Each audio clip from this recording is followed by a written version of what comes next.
guess kept you waiting, but we don't often receive pirate visitors at Westfield House."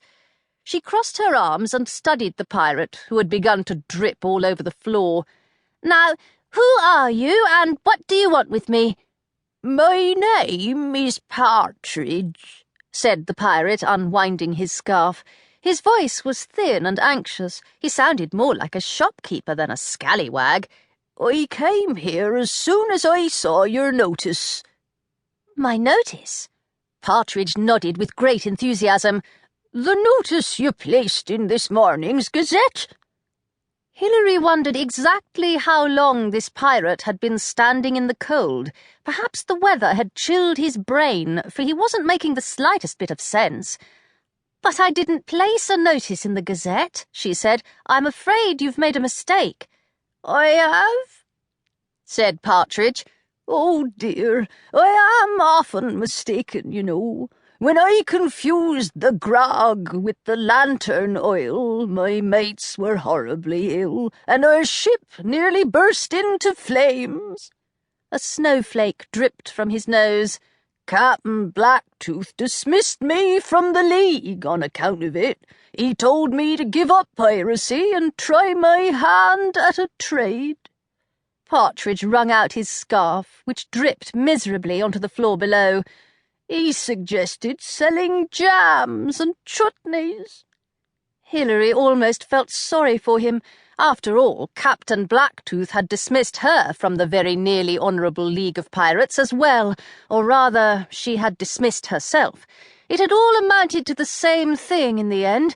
Bone-chilling threats from Blacktooth's friends, scathing reviews of her swordplay technique in the League newsletter, and endless reassurances from her mates that a career as a freelance pirate wasn't as grim as it currently seemed. "Did you take Captain Blacktooth's advice?" she asked Partridge. "I did my best," he said, "but I kept confusing the chutneys with the jams, and no one wants to buy preserves from a pirate anyway. That's why I answered the notice in the Gazette, but I suppose I've got that mixed up as well." His parrot looked pleadingly at Hilary. Hilary took Partridge's damp scarf and hung it from the lowest limb of the coat-rack, hoping her mother wouldn't spot it there. "I may not be the person you're looking for," she said, "but I won't let you go out into the snow until you've gotten warmed up. I'll ask Bess to bring you some tea." She guided Partridge and his parrot across the hall into the blue parlour, where a fire crackled in the grate. "Oh, and if Mother stumbles across you, do you think you could pretend to be a high society gentleman? I'm not supposed to let scallywags into the house." "I suppose I could try." Partridge sounded slightly more hopeful than he had a moment earlier. "Perhaps she'll want to purchase a chutney." Then he settled himself in Mrs. Westfield's favourite chair, which was sure to smell of wet parrot for the rest of the winter, and Hilary set off to ask Bess about tea. When she returned to the drawing-room, Hilary found the gargoyle hopping up and down the length of the mantelpiece.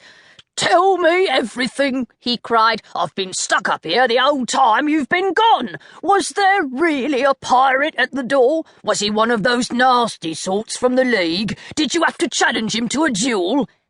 "Not exactly." Hilary picked up her sword from under the ottoman and polished a tarnished spot with her sleeve. "There was a pirate, but he seems to have come here by accident. Now he's in the blue parlour drinking tea." "Well, that's not very exciting," the gargoyle said. "I hope the next one will have something more interesting to say." Hilary nearly dropped her sword. "The next one?" "He's coming across the lawn right now." The gargoyle nodded toward the drawing-room windows. On the other side of the glass, a man trudged through the snow. A belt was wrapped around his massive waist, and a glinting, sharp-looking cutlass hung at his side. "You'd better take me with you this time," the gargoyle said. "If there's going to be a duel in your mother's front hall, I don't want to miss it." Hilary didn't think a duel was likely, but the man with the cutlass had arms and legs as thick and sturdy as the logs in the fireplace. She picked up the gargoyle and tucked him under her arm, just in case. When they reached the front door...